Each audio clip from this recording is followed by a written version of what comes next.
Hi, I'm Susan Miura, author of Signs in the Dark. We're recording this video about a month before the paperback comes out. So I don't have the book to show you, but I do have a photo of the cover, and this is it. In Signs in the Dark, there are two characters, two high school seniors. One is Haley Summers, who is deaf. She is very smart, and she is unfortunately kidnapped.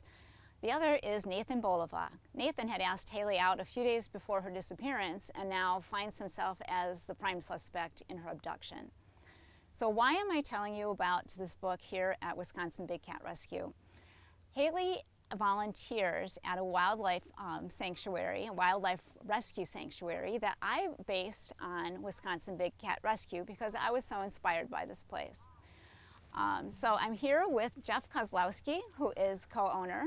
Jeff, thanks for having me here today. I was hoping that maybe you could tell me a little bit about this place. I have a few questions for you and wanted to start with why you started it and when you and your wife established this place.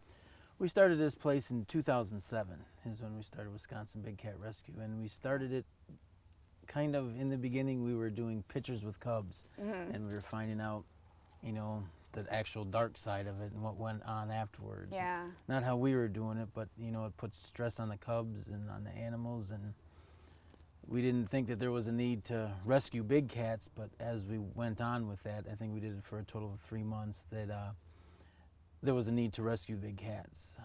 Once we checked into it and realized, now we know there was like, I'd say turned around 10 to 20 a year. Turned away that We many? turned away from Oh, wow. So is a need to rescue big cats, and it's because of this picture taking and, you know, being able to interact with the cubs, that there was the need for it. So hence that's why we started Wisconsin Big Cat Rescue and Educational Center. Okay, all right. That's impressive. I know that there's a lot of that goes on, but what you're talking about is kind of what impressed me with this place in the beginning. I came here after you had, long after you had done any of that sort of thing, and loved that it was a place where these animals could live out their lives peacefully without any human interaction, without posing for photos or doing tricks or being bred so that people could play with their cubs. That's what I love about this place. And I wanted my main character, Haley, to work at this kind of a place. And, you know, in one of the scenes, she's actually walking through my fictional wildlife refuge center, which I call Wild Things. And she's talking with an FBI agent and explaining to him that there are over 5,000 tigers in captivity in the United States, which is more than that live out in the wild. And I think that's something a lot of us learned this year watching Tiger King. Yeah. So can you tell me, is that true? And if so, is it also true of lions and cougars and other big cats? I would think it's definitely true, because in the wild, you know, their biggest threat is the poachers, and that seems to never be able, even though they're protected, they're still being poached. Yeah. And then you have in the United States, you have places like the Tiger King, Joe Exotic's place, that's breeding all these cubs, and we're talking a lot of cubs, and they're being bred to use for petting experiences and pictures and everything else. And in the United States, you'll go to fairs and resorts and stuff like that, and they all have that there. So as long as that need is there, there's going to be a lot of breeding. So yeah, those numbers are probably pretty correct. I'm sure there's a lot more in the United States.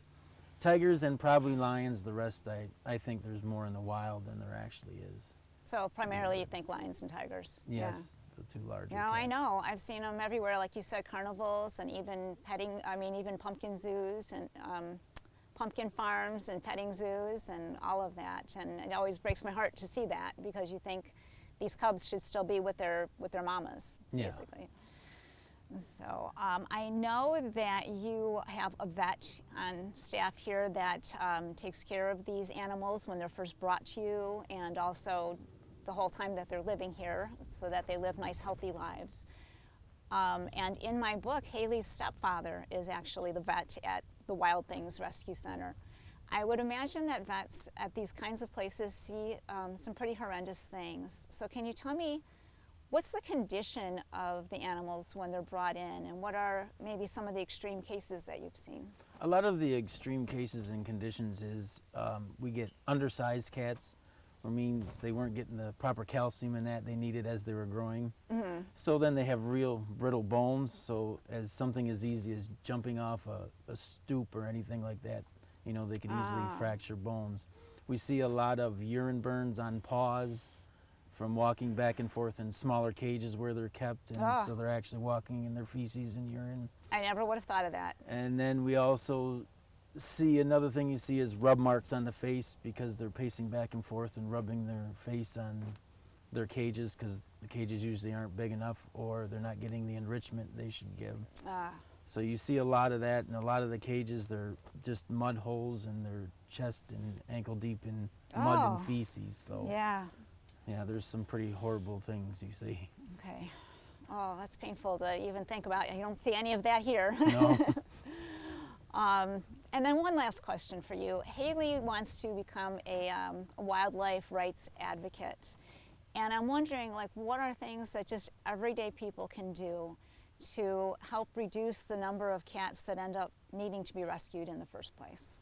I'd say, you know, the best thing that they could do is quit going to these picture-taking places and where they can interact with these cubs, because that's what's causing the overamount of breeding all these cubs. That's why these people do it, because they know there's a need for them. They know they can make money off of them. And then unfortunately at the end, when they can't no longer use them after 4 or 5 months by federal law, they just discard them and they come to places like this, which is probably the best thing that happened to them. But if there's not a need for them to breed, then there won't be as many of them in captivity. Okay, so basically just avoid any of those places where you pay money to pose with cubs. And, and I know even with other animals too, I've seen this with baby zebras and other animals that are so young they should still be with their mamas, and instead they're taken away so that, you know, somebody can make a lot of money getting them to pose with people. Right.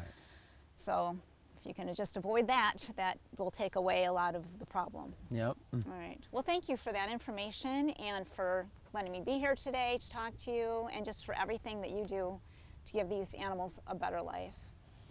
If you want to visit Wisconsin Big Cat Rescue, it is in Rock Springs, Wisconsin, very close to the Wisconsin Dells. And if you think that you would like a book that has suspense and a kidnapping and a touch of romance and some cool tigers, please check out Signs in the Dark. Thank you.